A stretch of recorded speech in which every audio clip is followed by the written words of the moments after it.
Good evening, my friends, and welcome to Season 3, Episode 2 of the Cob Pod. In the week that the government's return to Parliament was overshadowed by a cabinet reshuffle, we returned to competitive league rugby with a small reshuffle of our own. My name is Richard Neish, and this week I'm stepping into Mick's warm tartan slippers as he supports his wife Helen's recovery from knee surgery.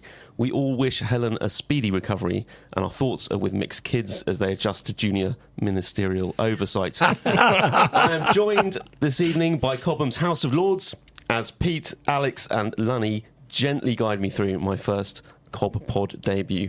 Gentlemen, good evening. How are you?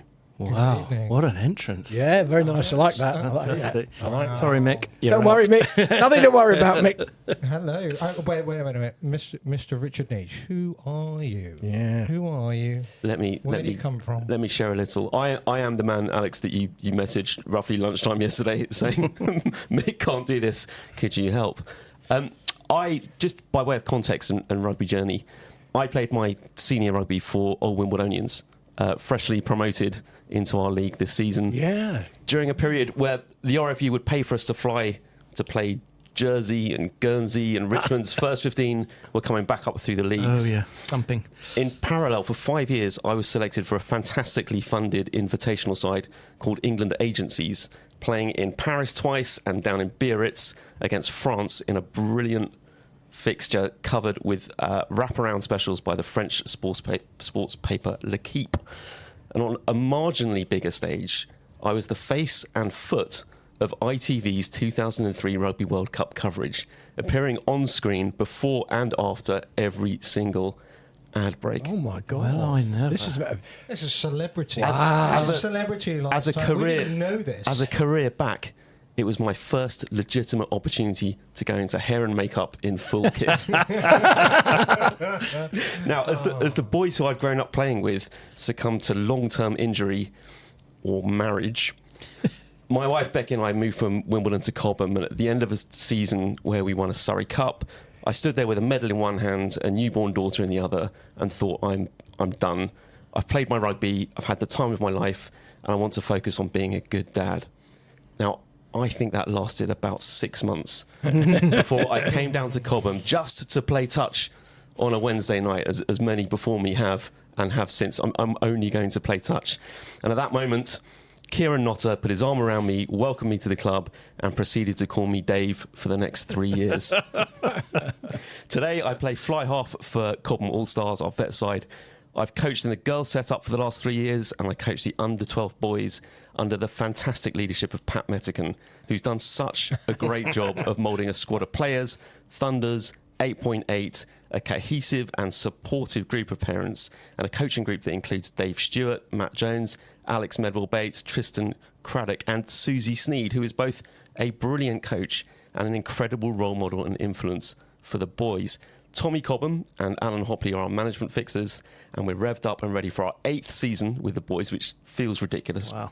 8th season with the boys, and our first in Lunny's youth setup. Welcome. Wow. I'll be honest, it sounds like he doesn't need us. Yeah. You've got I think another it's claim well to said. fame, which you haven't mentioned, Richard, because Richard was actually nominated for the Gordon Levati Volunteer of the Year award last year. He didn't win. Miles Hill won it in the end, but you were one of the nominees. Congrats. There was it last year or the year before? No, it was last year, 24. When we were playing, I think it was Isha. Yeah. We were playing a game over the road. Over the road, yeah. And I think Sneedy came out to try and hook me to say, you're needed over at the club. Yeah. And I'm like, yeah, there was some language that suggested that staying on the pitch might be better in this instance, but I much appreciated.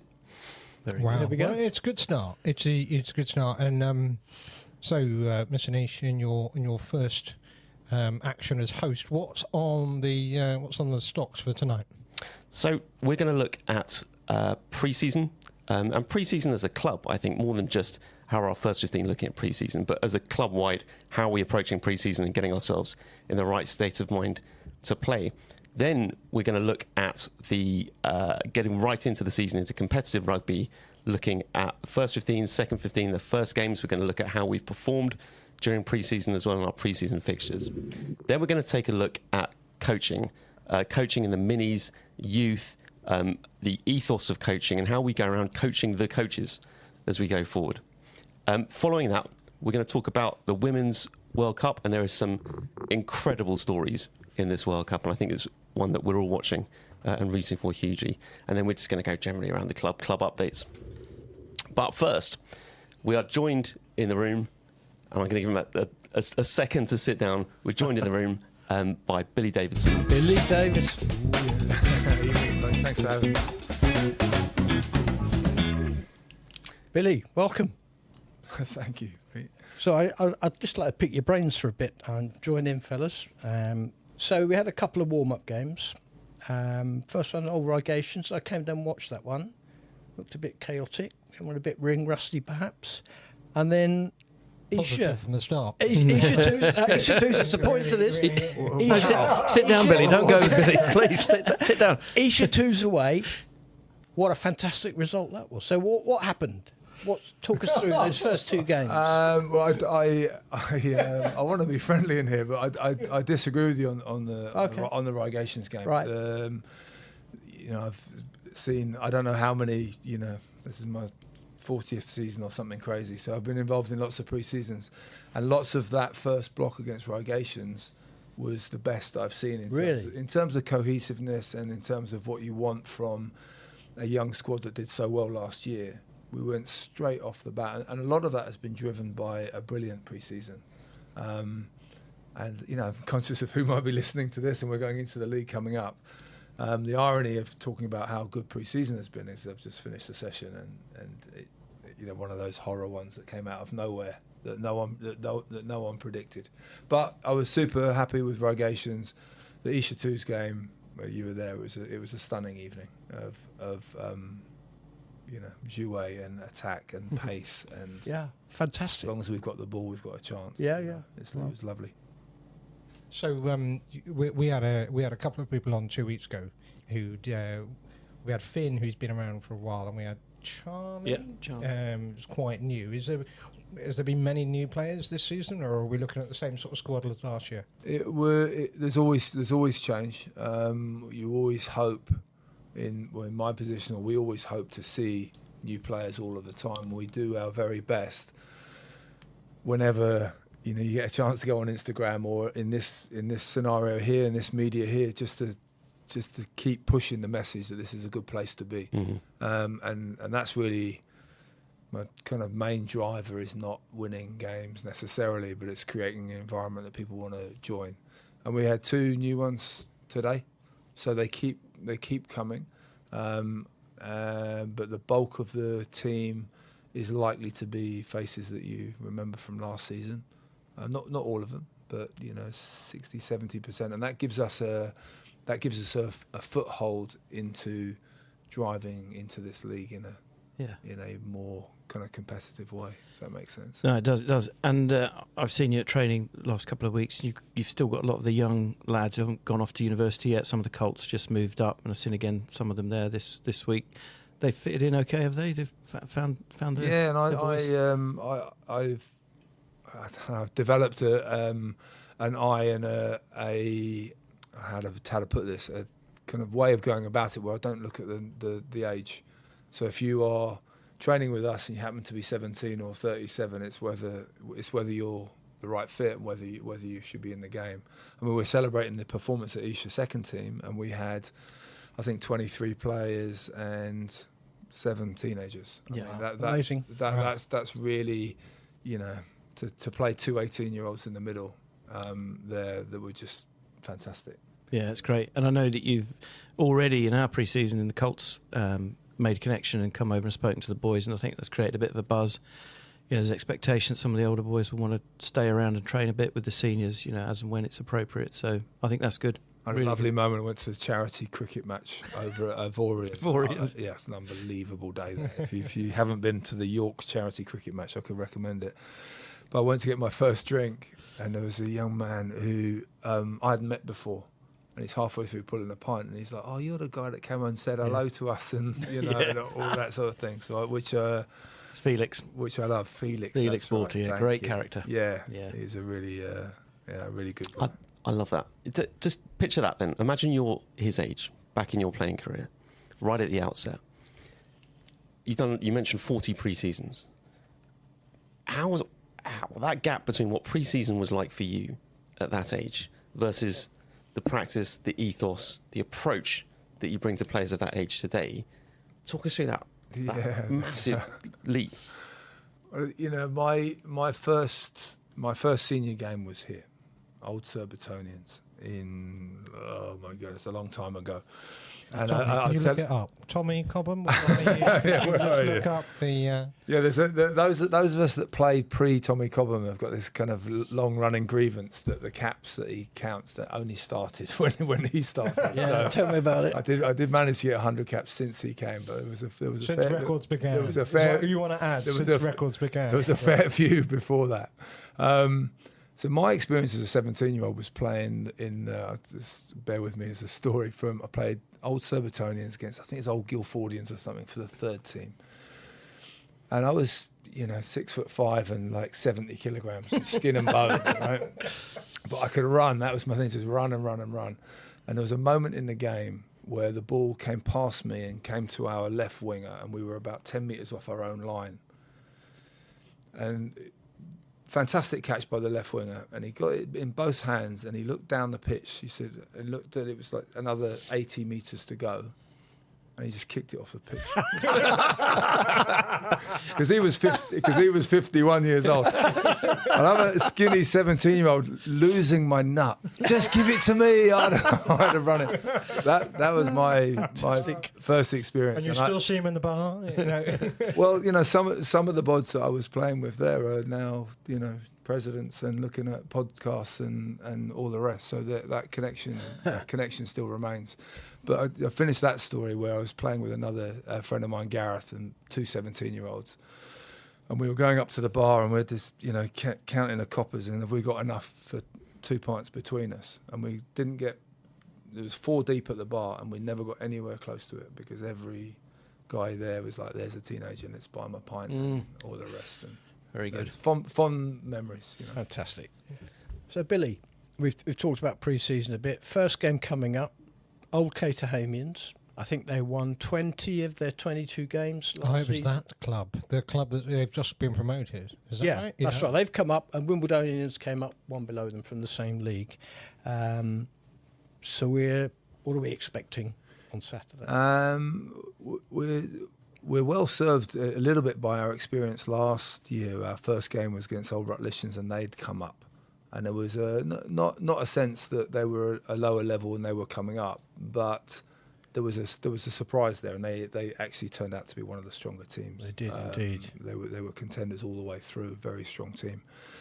So we're going to use that experience because we don't know a lot about them. I think if you come through a season where you've won 20 from 22, you have something, albeit confidence and some skills in lots of areas.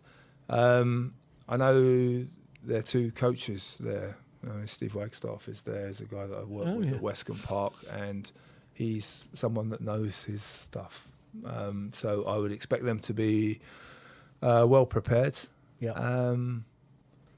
And we'll see. I'm faltering a little bit because the session, as I said, wasn't quite what I was hoping. But the pre-season has been bright, and if we can get everyone that we'd like out on the field, we'll be there or there. Okay, and all support welcome. It's Park Avenue, Caterham. Postcode is CR36AH. So stick it in your Google Maps and get your arse over there to watch the game on Saturday. 4 o'clock kickoff. For unusual one, 4 p.m. because they still have they still have some school commitments, I think, or cricket. Cricket, I think, in the morning. Yeah. Okay, brilliant. Makes sense. I'm looking forward to it. And the twos are out as well on Saturday. Yeah. So friendly game. Yeah, twos are playing at home here 3 o'clock against Woking. Nice. Against Woking. Woking, yeah. Okay. Social media or post I put out is wrong then. Did you think I'll change that. Where's the quality assurance? I'm pretty. We're not playing Farnham. Okay. I'm pretty sure that's Woking. Apologies.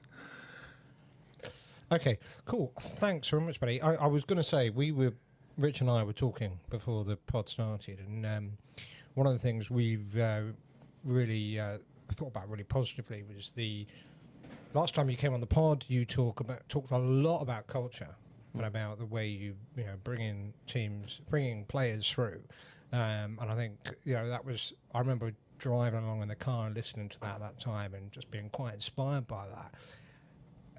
As a coach, you have not such a good session. How are you going to then kind of go, right, how do I pick everyone back up for this first game of the season? That's a really good question. The way that we finished the session was a reminder that the session doesn't define us. You know, there is countless examples of bad warm-ups followed by great performances, or bad training followed by great performances. There's no guarantees in that, but I just want to finish with, because it was a little flat, as you might imagine, where the execution wasn't quite where it should be, but it bears no bearing whatsoever on what we could do or can do if we, you know, as a group, we decide that it is one of those days where we're going to bring our best. So that's the real message, leaving that.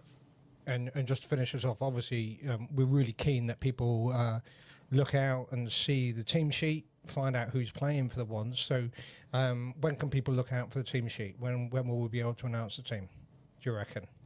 Oh, God, I'm putting him on the spot here. You can tell. I'll speak to Tom and when it's coming out. I hope you're all listening, boys. That is pressure. The ideal every week is that we're all set. By the time I'm driving home at 9:30 or 10 o'clock, we're all set. The nature of amateur rugby is that's never the case, especially at the start of the year. We've actually had a couple of injuries to some back rows, and let me finish with this. It's the culture of what we are creating here is based a lot, and we spoke before about selection and being open and respecting people that have been around and doing the hard work and all the rest. There might be a slight nuance to it this year, because the players have been tugging on my sleeve to say this could be a season. This is a season that a lot of the key players want to be open about having a proper go at this, i.e. unfurling the banner and being champions. Now, I'm nervous even saying that, but I believe wholeheartedly in player-led environment. And if the players come and say, that's what we want to do. And the reason I bring that up is because it just changes the mindset just a little bit. So we've got two players, example, that have been away. I've done no pre-season games available for Saturday. I'm not saying what we're going to do, but if the players say, we would like to be champions, and I have a player that has played no part in the summer, but I think is the best person for the job. Do you see what I mean? It's a slightly different... It's a slightly different picture. I'm doing a beautiful job of avoiding your question. It'll be Thursday. It was supposed to be a really easy question to try and get people to look at the social media on Friday. But anyway. Yes, Friday social media will be posted, and we will celebrate that. I think trying to have an outcome objective in a training session is one of the finer things. I stood in for Harry tonight because he's away, and we had a session. I got the plan approved by him while he's by a swimming pool in Greece or somewhere like that. And there was a bit of a focus on that sort of rush defence, working in threes, connected spacing, all of that sort of stuff. And we did a few breakouts and we went into conditioned games. And to be honest, at the end, they were about 10 or 12 aside. And that pressure building around the breakdown just gone. And I thought, well, I could reset this, I could change some conditions. But the creativity that came out, the crossfield kicks, the looping around, it was just... I would have bought a ticket to watch it. It was, the last 10 minutes were absolutely brilliant. Wasn't what I wanted or expected, but I was not going to stop it because it was genuinely thrilling to watch. But that wasn't the objective of the session. Yeah, but absolutely. It sounds like you've done exactly the right thing, where something's happening that is positive and enjoyable and aspirational, and you just let it go. Let them good. go. I sense that my bit is coming towards an end. Can I pitch for a little? Please go. Go for it. The kit reveal. This is our new major sponsor, Nice. Finsetta. This is a nice one. This is Barnes. Tim Barnes on the back, and lovely. We've got SB on the away shirt and the home Class. shirt. So I wanted to say thank you to Finsetta and Russell Cook and Motorfix. Dropkick Brewery are going to come in and do our post-match man of the matches, and a shout to Savills, who I think are now 21 years. Wow. And SPL Villas. Amazing. I think that's and Akuma. That's my lot. Well done. I just want to say thank you, because this place, we have got IMGs coming. We've got a stand so that our older generation and our wheelchair members can watch the game, and we've got Gun social media. We've got a great team. We are supporting girls rugby, and it's just I'm going to forget about tonight's session. Outside of that, it's a magic space at the moment. Billy, that's fantastic. Thank you so much. Best of luck for Saturday. Yeah. Thank you, guys. I love that chat about the honesty of the buy-in of the group, the momentum of the group, the culture that's being built, because amazing things can happen from that. I'm ready for Saturday now. Yeah, good man. Okay. See you, Billy. Thanks, Billy. So let's bridge there a little bit from pre-season for our senior teams, and just recognising that pre-season is a thing that we've stepped deeper into right along the depth of the club. And Lunny, if I come to you and just looking at youth, minis, how that's coming to life. Yeah, I think this year's the first time some of the minis have done some pre-season. So I know Louise and the team have been out every Sunday. They've had, looks like maybe 20, 25 most Sundays, which is good. You know, lots of kids still away on holiday, lots of parents away. But that's something they were keen to do. And it was good to see that, you know, all smiles on their faces, just chucking the ball around. I mean, with the youth, yeah, we mentioned it on the last pod. It's been really good, growing and growing. I think we were close to 80 players for the second block on Sunday, which was tremendous. Fantastic. Under 15s is a large group, Colts is a large group, and under 16s were really well represented. And I see they were in the bar this evening, under 16s. Looks hundreds of them getting a little briefing from the management team. Oh, you mean they were having a meeting? Yeah. They were in the bar. Fine. Oh yeah. Sorry, yeah. Jackie, you didn't hear that. No, I think the minis thing is good, because I was just looking at the dates there.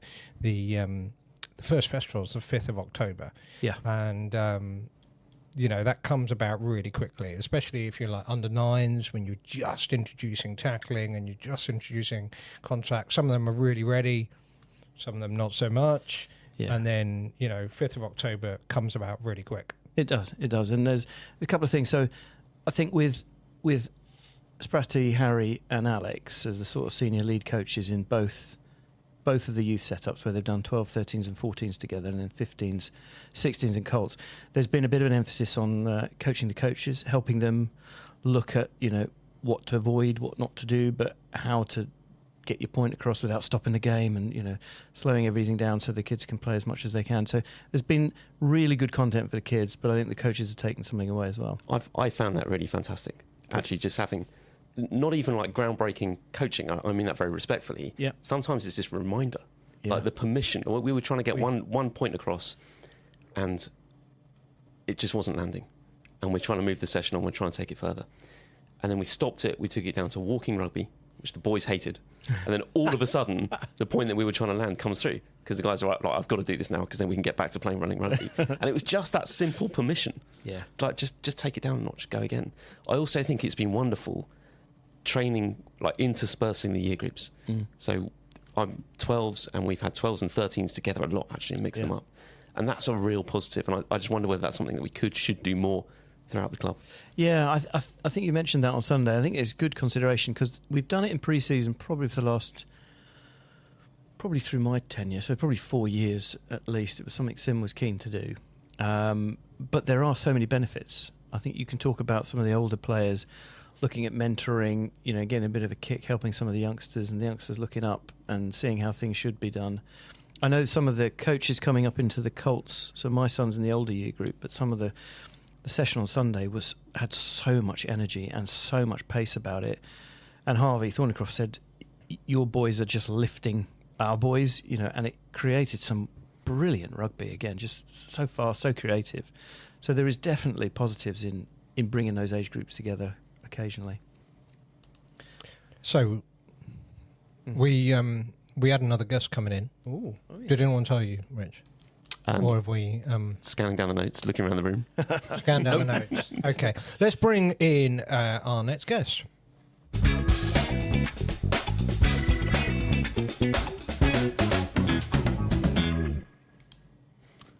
Welcome. Welcome joining us. give us a run through. Who are you? Why are you here? Great to be here. It's John Bates, owner of Coach Centre Limited. And Lonnie. Yes. Come on. Yes. Hello, John. Nice to see you in the podcast. Great to be here. Melting with the AC off. We're all changing colour slowly in here, but great to see you. And I know you're coming back on Sunday, aren't you? We are indeed. I think it's the 5th time we've been doing this Coach Development Day. Fantastic. So for all of you listeners, what we do at the beginning of the season, the very first Sunday, is we bring John and his merry men in, and we put a couple of sessions together for different age group coaches to learn some new content, get some more skills, all sorts of things that we've done. I've certainly done the last 3 or 4 years, I remember. And you always come away super excited to want to take some of the stuff you've learned into your next session. And interestingly, actually, I started the Colts one this evening with the defensive drill that we did with Sim last year. It's exactly the same one while we did it. Yep. So what can we look out for on Sunday? I think it's really exciting. We've got 2 sessions. So in the morning, we've got the under 5s to the under 8s. And that's very much around some of the fundamental pieces we want coaches to be thinking about. So this idea of play, the importance of play in coaching and engaging young children, this idea of fundamental movement skills, and then just a little bit around fundamental coaching craft. So we can really help coaches be as effective as possible in front of the players. Brilliant. And how about the later lot? Where you got my youth people in? Yeah, and we've got some great numbers there. So we're currently brilliant. over 30 coaches at the moment for the afternoon. So I think it's a real reflection of the positivity around the club at the moment. Yeah. So that afternoon session again is some advanced coaching craft, looking at this idea of how we make coaches and players more aware of what's happening. So this idea around noticing. And then I think really important for that age group now at the start of the season is contact. And what maybe some of the gold standards are all about and what they might look like. And that's really stolen from Sim, really, that kind of phraseology. You know, he was always talking about gold standards and what that might look like. So really nice to see that as part of the theme for the weekend. No, that's really good news, And I've seen some of the, because I'm grateful that you shared the spreadsheet of people who have signed up and some of the comments that they want from it. And there was a bit about contact, there was a bit about scrummaging, wasn't there, that's going to be new. A bit about line out. Yeah. Line outs, all this stuff that's going to be new. And, how to work with multiple coaches. And I remember that one coming up last year. It's a big discussion about if you've got 5 or 6 assistants, how do you best make use of their time, keep them engaged and get the best from them if you're a lead coach. So I think it would be a great thing. And I agree with you, the numbers have gone through the roof in the last couple of weeks, which has been really good to see. Just pray for a dry day now, I think. Well, is what we fingers crossed. And Billy was talking about the culture that they're breeding with the players. I think the learning culture that the clubs seem to be chasing as an organisation, and the number of coaches you now have on a Sunday buying into this event, I think it's really positive. Yeah. So you mentioned Billy and you've mentioned Sim. Give us a bit of your sort of background and how you know those guys.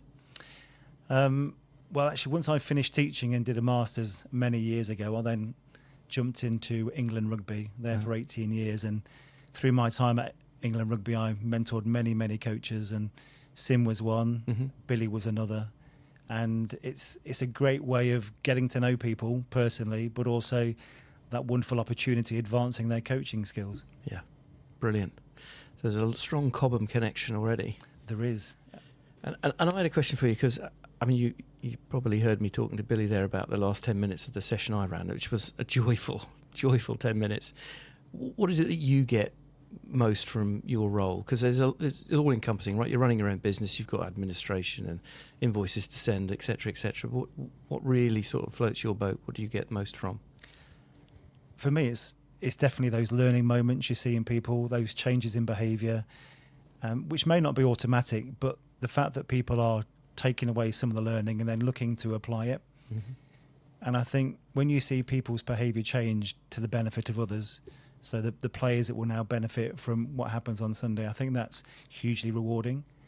Yeah. And I think when you get the feedback from the coaches in terms of how impactful that day's been, then you know you've done a good job. Yeah. And that's really what we're here for. We want to give people the opportunity to flourish as coaches, because then we know players get the best possible experience. Fabulous. And on Sunday, sorry, I know you wanted to ask a question, Alex, but on Sunday... I do. Lonnie, you're holding the microphone. I'll let you go. No. Okay. Fine, I was just ready my now. last one was on Sunday. Usually bring along some other great coaches. I know we've had Richard Cheetham here, and we had Warren. Was a couple of years ago, I think, wasn't it? I think that might have been the first one. First 5 years one, ago. yeah. Was it that long ago? Yeah. But always good. What can we expect on Sunday? Who you bring in with you? So we've got Rich Cheetham again. Oh, excellent. So Rich is our kind of play expert. Yeah. So certainly for the younger age group coaches, I think that would be a huge hit. I'll be doing a couple of sessions around game design, decision-making practices, and this whole kind of philosophy around learning through doing. Yeah. And then we've got Rich Pryor, who will be doing the contact session towards the end of the session. Nice. Very good. It's exciting. It is. I'll be around. Looking I'll forward see to you. it. Yeah, that's very good. So, John, great to have you here, and I'm going to put you on the spot a little bit. I think I've been to a few of the rugby your coaching centre sessions and found them, really incredibly useful. I think, Rich, you said something a moment ago about how even these last couple of Sundays, having something to think about and just go, actually do it this way. It just re-centres you on kind of how you want to coach. But my question is a bit more about rugby IQ. So regular listeners to the pod know that I will talk for hours about girls and women's rugby. And one of the challenges I feel I face with the kind of the youth rugby, girls rugby setup is that we've got some whose rugby IQ is, 8 years. And we've got others where it's 6 months, 12 months. Is there, how, for you, how would you start to approach kind of dealing with that disparity in seeing, understanding the shape of the pitch, how to run the pitch? I think the concept's a bit like a box of Quality Street, isn't it? So many different varieties of chocolate, and actually, how do you cater for all those abilities? And I think one of the probably best bits of advice I try and share with people is that start really basic and then scaffold your session. And actually, as you scaffold your session, then you can differentiate for the different players that you might have in front of you.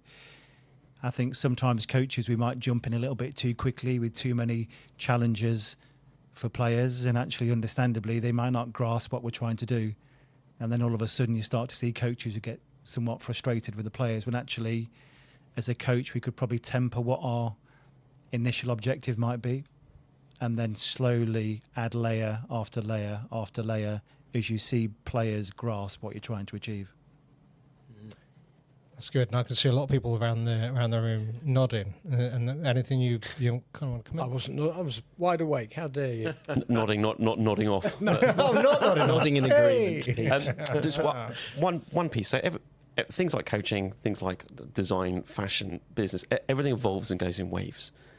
What do you see as themes at the moment in coaching? What are the prevalent themes coming through, or the changes of approach, or the changes of mindset that are driving like content for the course on Sunday? I think some of the conversations I'm having with coaches at the moment is very much around relationships. So actually how you're getting to know your players, how much time you're investing in those players to get to know them and know really what makes them tick, because I think that's really important. I think also, as things evolve, I think coaches now are starting to spend a bit more time on what their game model might look like. Because without a game model, you can't really then start to structure some of the other content that you might want to upskill your players with. So certainly some of the content we're delivering in the near future to the game, some of the webinars we're delivering is very much around that as our starting point, and then clearly scaffolding the rest of the content around it. Yeah, I think that really speaks to your multi-layered point, that you're coaching the person to coach the player, and you recognise that looking across the squad, you might have 5, 6, 7, 8 groups of players who are going to react differently or have a different mindset going into it. And the ability to read that, spot that and put that into play makes a wild difference. It is, and I think it's a huge skill. And I think we have to recognise just how amazing all the coaches are on a Sunday morning rugby for the time they commit to what they do. But I also think that, yes, we're trying to develop players, but we're developing people as well. And I think that's the real distinction in coaching for me, is that can we develop both those things at the same time? Nice. And last one, I think, and then we'll wrap on this section. Think about yourself, a bit like when we were chatting to Billy earlier. Think about yourself at the beginning of that coaching career. New shiny whistle, clipboard, looking at the guys in front of you or the kids in front of you. What would you be saying to that coach right now? Again, another very good question. I think I'd probably tell myself to be more empathetic with self. Mm-hmm. I think there's a great quote, isn't there, in terms of don't let perfect be the enemy of good. And I think as coaches, sometimes we'd probably try and look for the perfect session. There'll be debate as to whether that exists or not, but certainly just don't be hamstrung by maybe what your purpose and objective might be sometimes, because, you know, as Matt was saying earlier, your session might evolve to something you weren't expecting, and there can still be some rich learning within that session. And I think you don't want to lose that opportunity. That was really good, John, because it was actually quite refreshing to hear Billy say the session tonight didn't go as you wanted it to, and you know, we've all had lots of sessions like that, and when you've just walked off the pitch and go, what happened? That wasn't in the plan. And yeah, no, it was quite refreshing to hear him say that, and to hear you say it. Actually, you know, there's a lot behind this. I think we've all had many bad sessions, but I think we evolve as coaches and we improve as coaches because we've had those experiences. And I don't think we should shy away from those experiences. And actually that probably makes us more resilient as a coach. And if we do reflect on our practice, then that's a great opportunity for us to be better next time. Okay, and there's still spaces for Sunday. What's the age ranges?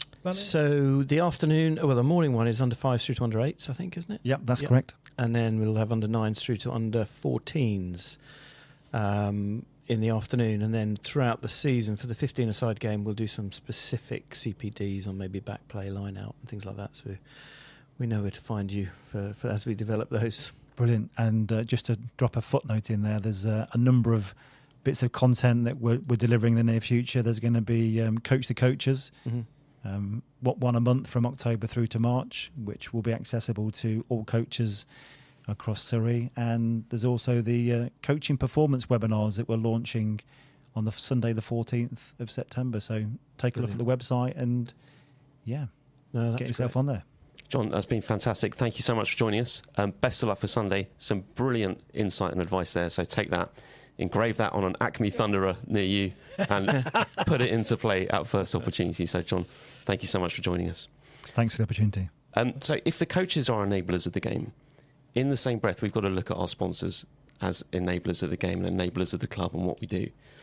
And Alex, let's come to you and just give us a bit of an update on sponsorship approach. Yeah, Billy stole my thunder a little bit earlier. Was talking about the new shirt, which has just come out today. So Finsetta, a new sponsor for the senior section. If you haven't seen it on our various social media posts, so great to have them on board. And we do actually have sponsors across the piece. So I try and get one. And Russell Cook, obviously, for the whole club perspective.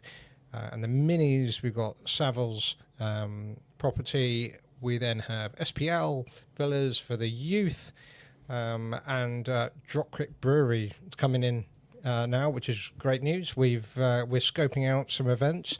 Again, we mentioned it last time. We're potential live pods. Yeah. We're looking at a live pod. We're not sure if it's going to be here or where. The 8th of November would be. I heard that Mick was unavailable for that one. You're available for that one. Okay, what a surprise. Anyway, and then Akuma as well. I'm sure I forgot Motorfix, of course, and they're really good. And for the pod, we have our own sponsor. Oh yeah. We have Billy Biltong. I'm not going to try and do an advert, but we do have.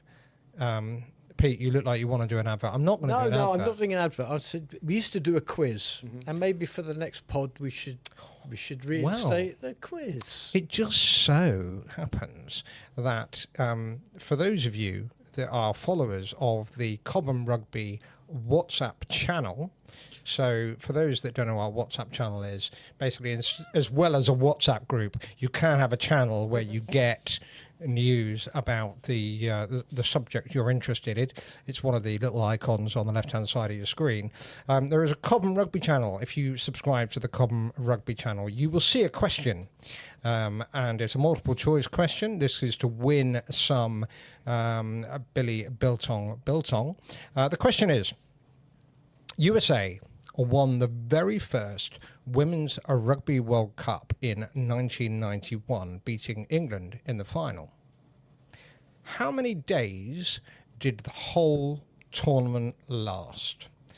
So USA won the very first Women's Rugby World Cup in 1991, beating England in the final. How many days did the whole tournament last?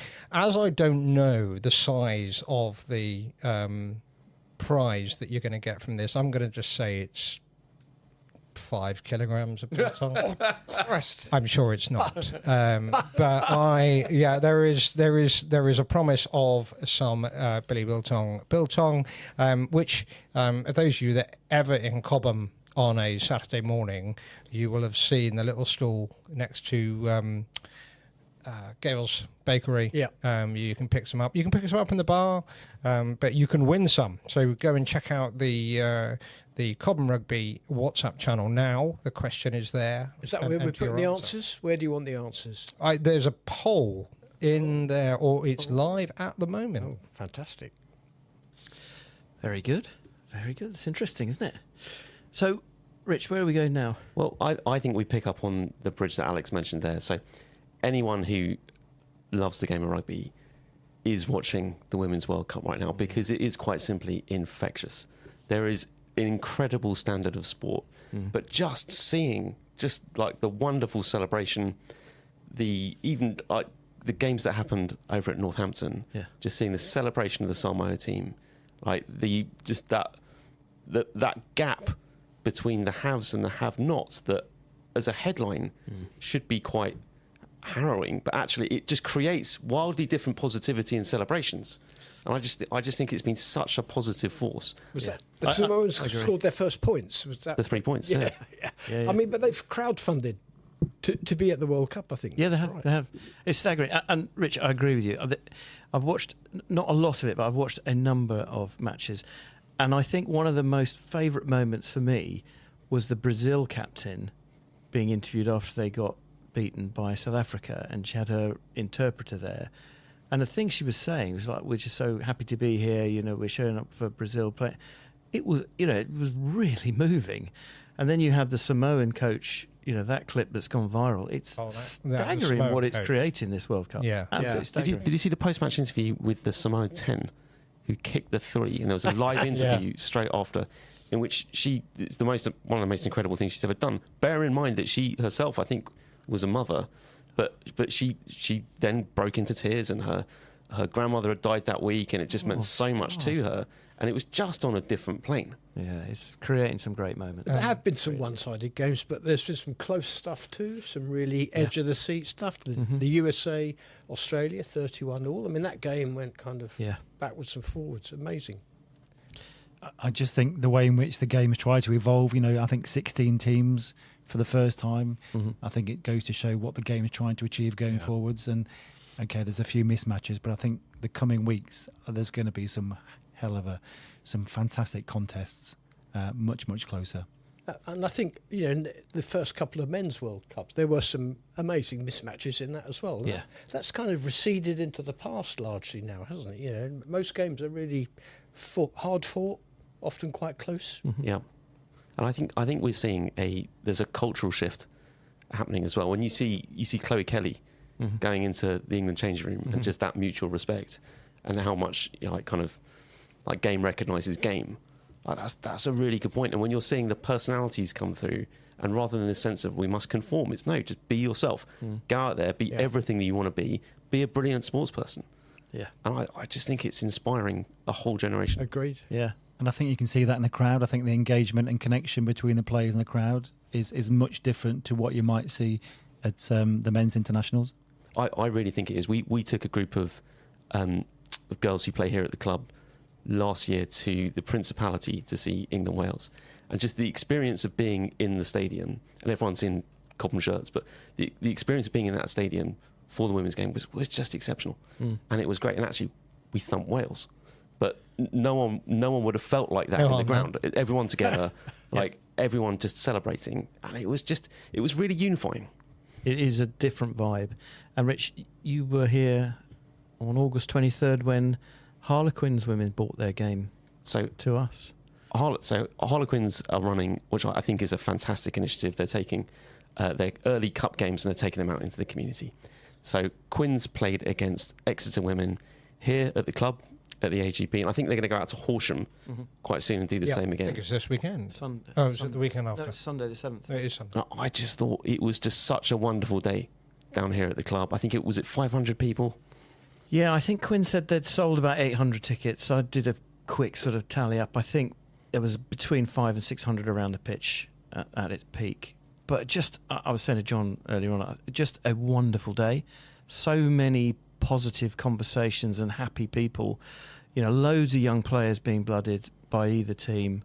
A fantastic, was it 90 points or close to that? Was it? Yeah, it was around in that. the game. You know, On the points, my biggest worry of the day was that the remote control for the electronic scoreboard was in the hand of no other than Alex. I tried to give it to someone else. I really, I found a small child to give it to who was more responsible, and they did a great job. Yeah, but it was a really good day, and we were fortunate enough to have 3 Cobham girls around. Grace, who is with Quins currently, so rehabbing a shoulder injury. She's obviously coaching under 18. She was out there this evening, so she was there, and her good friend Eleanor Grelly, who played her first game for Exeter. Friend of the pod, been on the pod. And Eleanor Hing, who was also in the same team that Vicky and I coached a few years ago now. I think she's got a cap for Wales under 20, so I've asked her for a jersey and get it slung up in the clubhouse so we can find some more space. But we got a lovely photo at the end of that, and we put a little write-up on the web page, on the website, that's what it's called, isn't it? All these new media channels. I can't even remember a website. The interweb. That's it. Thank you, Rich. It's on a channel. I think Rich was going to say something, but I've jumped in. I wanted to put out some thanks. We're talking about that culture of the girls watching girls and women play is amazing to see. I understand, Pete. Braemar Club has sponsored a fun bus going to the England-Australia game this weekend. Down to Brighton, I think. Is that right? Yeah, correct. A fun bus to Brighton. We've thrown some money at it, and I spoke to Matt. And very grateful. No, you're welcome, mate. It's amazing to hear. So England playing Australia at the weekend, and the Braemar Club has put a couple of quid into the pot, which is very, very thankfully helped what will definitely be a noisy fun bus going down to Brighton. No chance. You're not driving. A lot of under 16s, under 18s, a couple of under 14s girls going down there, and also I need to this time talking about women's games.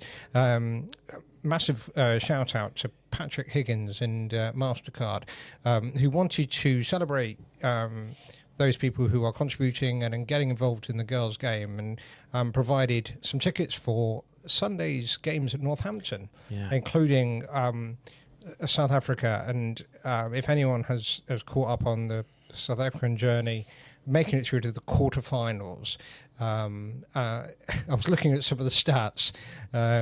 They've had more scrums than any other team in this tournament, and got the most scrum penalties of any other women's team in this tournament, and no surprise there. It's so brilliant to see, and thanks to MasterCard and Patrick Higgins, who's sorted out some tickets, and some of our South African players and parents will be making their way to Northampton on Sunday after their generosity. So that's brilliant as well. So thanks for that. I think reflecting on the World Cup, reflecting on the Quins game, it really brings out one of the things that's so unique about this sport that we love, and that is accessibility. Yeah. In that this is a sport where you can still find and get in front of the biggest names in the world in our game. And I think initiatives like that, bringing it out into the community, are just incredible. And like, it is so unique, I think, this sport that we love, where you can do that. We went, as a family, we went out to, we did the Cheap Lions tour. We went to Dublin rather than to Australia. And we went with Dublin. no other contacts, no special access or anything. And 12 hours into being in Dublin, the kids are chatting to players. My children ended up on the Lions bus. Oh. Like we were, because because you're the face of the Rugby World Cup, weren't you, years ago? I think they remembered that. Were you the guy? But it's something so special about our sport that differentiates us from other sports, and that must never ever. We look at a lot and go, what can we change about our sport? But we should also be really cognizant of things that we should never change about our sport. And I think that accessibility is absolutely key. Yeah, very good. Okay, so we are coming towards the close of the pod, but Pete, let's come to you and just chat through some of the social diary. Okay, we have a few lunches every year. So this year, October the 11th, day before my birthday, if you are buying me a card, that's the Vice President's lunch. I can't remember who we're playing on the 11th of October. Anyway, there's a game at home. Saturday, the 8th of November, that is the Cobham Former Players' Lunch. Yep. Always a quiet affair. Yeah, which is why I'm thinking maybe the live podcast. And that we're not be doing quite a challenge. And that's London Cornish at home. I believe it is. And we'll also be doing the Remembrance Day. Always a quiet affair. London Cornish ceremony, Alex. So bring your trumpet or whatever you call it if you're available. Cobham City Lunch, 21st of November, not to be missed. And it is Chris Ashton, our guest this year. So that'll be an interesting one. Christmas lunch, 20th of December. Nice. And then heading into the new year, you'll like this one. This is the Cobham RFC yet to be branded lunch. Okay. That's the 7th of March. Applicants available. Yeah. So if you've got ideas, give Steve Hurd a bell. And very good. And then the Old Surbiton's former players and Braemar All-Stars lunch, 25th of April. That is the last home game, which will be against Old Caterhamians. Top and tail. So, as we were talking about getting to the end, but there's one area of the club that we always feature, we haven't yet talked about, and that is the All-Stars. And we're really pleased to share with everybody on the pod, the vets, the All-Stars are going on tour again. Yeah, that's right. What a shock. Braemar have funded a fun plane to Tampa in Florida. This is news to me. So the All-Stars will be touring, going back out to the US. I went to Nashville 2 years ago, and we'll be going out to Tampa.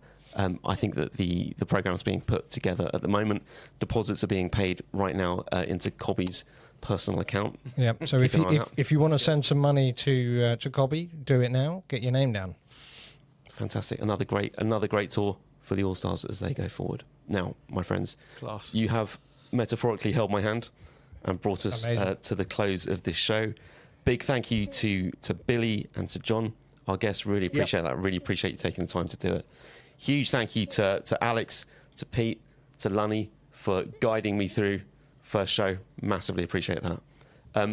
Thank you as ever to Finsetter, Russell Cook, Motorfix, SPL Villas, Dropkick Brewery and Akuma for supporting all that we do in this club and this community. Now, at the close of every Bond film, the final sequence says, Bond will return. And I leave you with this. Mick will return. Thank you all. Goodbye. Brilliant. Cheers all. Good night.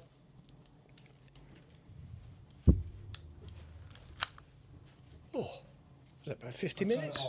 I might delete it, so don't say anything inappropriate. I can cancel it later. I really need to go to the toilet. I do this every pod now. Is it still recording? I need to sit. It's excitement, I think. Yeah, it is. Well done, everybody. Yeah, very good. Thank you. Well done. Really good, John. Pleasure. Thank you so much. No, Yes, nice to really be involved. Turn that back on. How was that, Rich? Yeah, it's good. Great opening. Really funny. Yeah, very good. Yeah. Some good prep there. What do you do for a living? Very good. Maybe the wrong living. Who knows? Maybe, yeah. Yeah, perhaps. No, I mean, like, ultimately everything is a room of people somewhere. Doesn't matter what the headline is.